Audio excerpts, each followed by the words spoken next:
This is the panel I designed, and it's pretty flexible in the way that it could work. The one I have here is really just a preliminary way that it will work, but vertically, it really only aggregates in one way, which they kind of just slide on top of each other, and they can go as high or low as you wanted them to.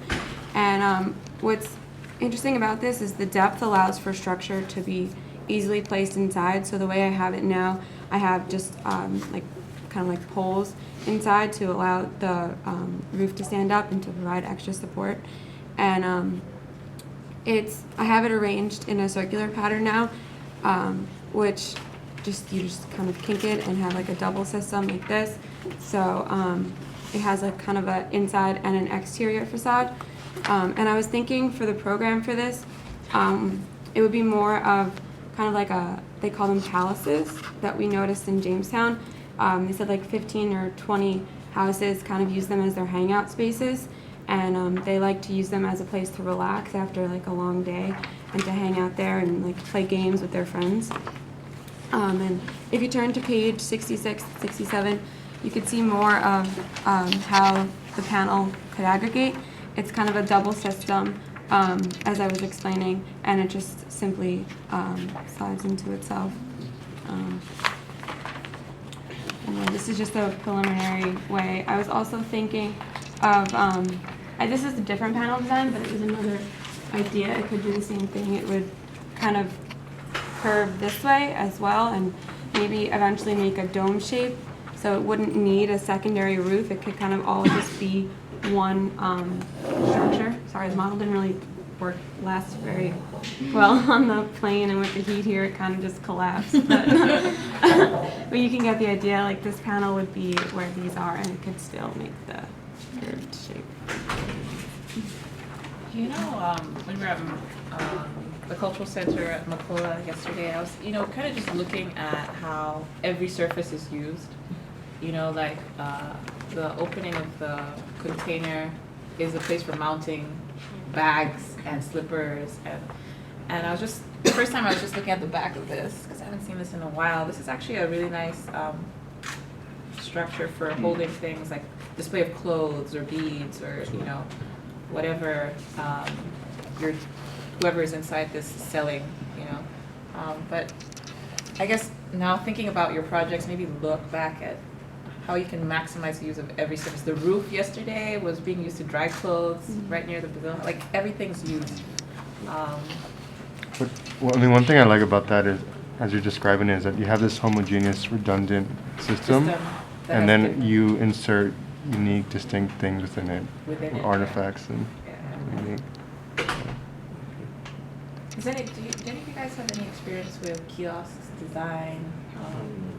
Not much. Anybody done any? Really awesome. What have you done? Sorry.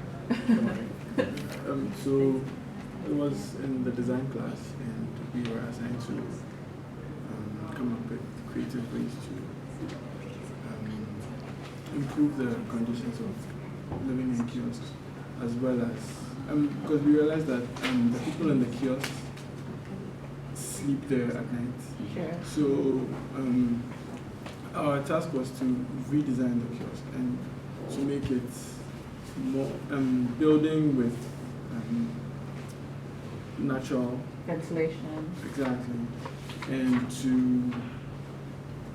basically maximize the use Of the space. Of the space, exactly.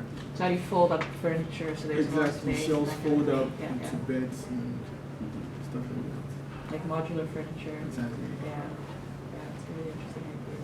Because we've really just been thinking about the module for the actual building envelope, what holds it as keeps it as a shelter, but modules could be used on the inside as well. Yeah. Yeah. I think for this, I think to help with like organizations that do community engagement, because sometimes you go in some far off place and you have to be in bare land. It can be a bit hot because we've done that before. So we can be like, okay, so we are going to some place in the north. We'll pack up our distract because I'm looking at this picture as I come forward, park it up, go there, openly and engage whoever I need to engage in that space. I love that idea. You know, when you go and buy, I was telling you guys the story of when we went to the Chief, Briana, in the north to, did you guys hear this? 'Cause I was talking to this artist who's from the north. You guys know Ibrahim Muhammad? He has his installation at the National Theater right now. And when you go and buy land, you know, in the north, you actually have to go and meet with the chief. But around that time, it was actually a really dangerous time. I don't know if you guys know the history of when Briana was beheaded. Security was a little intense, and so they wouldn't give you directions to the palace. Someone would either come and meet you, or you'd meet in a separate location, so you didn't really know where the palace was.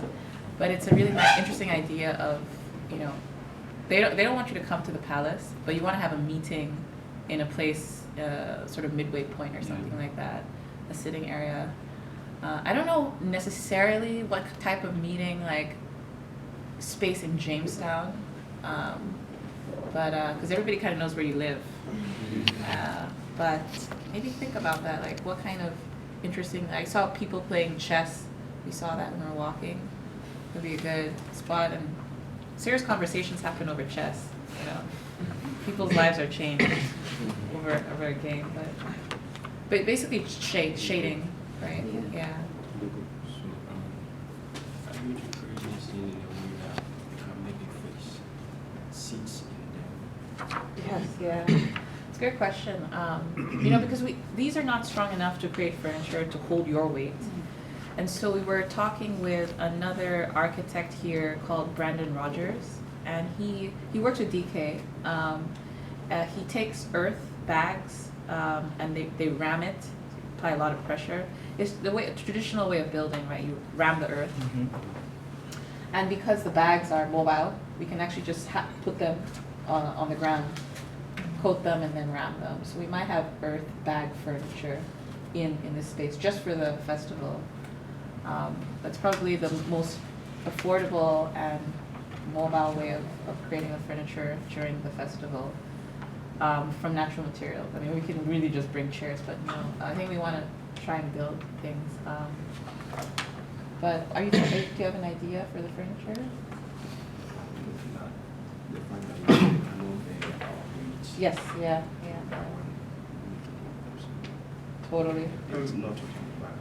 I think based on the material we use, we could actually come up with durable solutions, as in durable furniture to actually hold human weight. Mm-hmm. So, out of the coconut, yeah. Or you're thinking of? Or based on the. You're right. Yeah. The coconut is challenging. I think, you know, these stuff that you guys are looking at, they're pretty lightweight. When we want to get stronger stuff, like we have gotten stuff that are strong as oak, but the pressure and the heat you actually need to manufacture that in a factory. So when we're going higher density, higher modulus of elasticity, I think we really have to have more control over that. Yeah, right now, well, this is also have to do for you guys, or you're dealing with that. What is the business model, the scale of the economic scale, the production that you're thinking. Right now, we are looking at a low tech level of production. You know, like literally, we have a press in our studio, which is with a car jack. Even though we have a press in another room, just because we want to make sure that we are working with a very low, and we solve the problems at that level of very basic technology. Because it's very easy, you know, in the States to just quickly jump into a sophisticated press, but then the added cost of transferring that technology becomes problematic. Yeah. There's a factory in Tema called Eco Fibers, and we've been working with them. And they might have some capacity to do that, but these guys are grassroots. Like, they're from the north. They built all the machines themselves, and they're actually really struggling to make it in Ghana. They've been going for 10 years, but it's a very difficult industry to compete with. I mean, when you separate the fibers and the dust is really good at holding water, and nutrients. So it's actually used to replace black soil. So they sell it to, you know, flower companies, orchids, Ghana rubber for growing palm seeds. But I think, you know, if we want to press really high density stuff, we're looking at, you know, the big fiberboard, you know, timber sort of manufacturing setups, and that's not something we're doing in the meantime. But it's an interesting business model. That type of product is capital intensive. You know, those equipments are millions of dollars, and then to maintain them, millions of dollars. So maybe partnering with somebody who's already doing that and substituting their raw materials for waste is maybe a way to go. And it's cheap. It's free actually. But people might start charging us if they realize they're using it. So maybe build that into the cost structure, that it's going to increase over time as people realize that there's value in it. Somebody's business here? Is anybody business? Right, yeah. Okay, should we move on to that?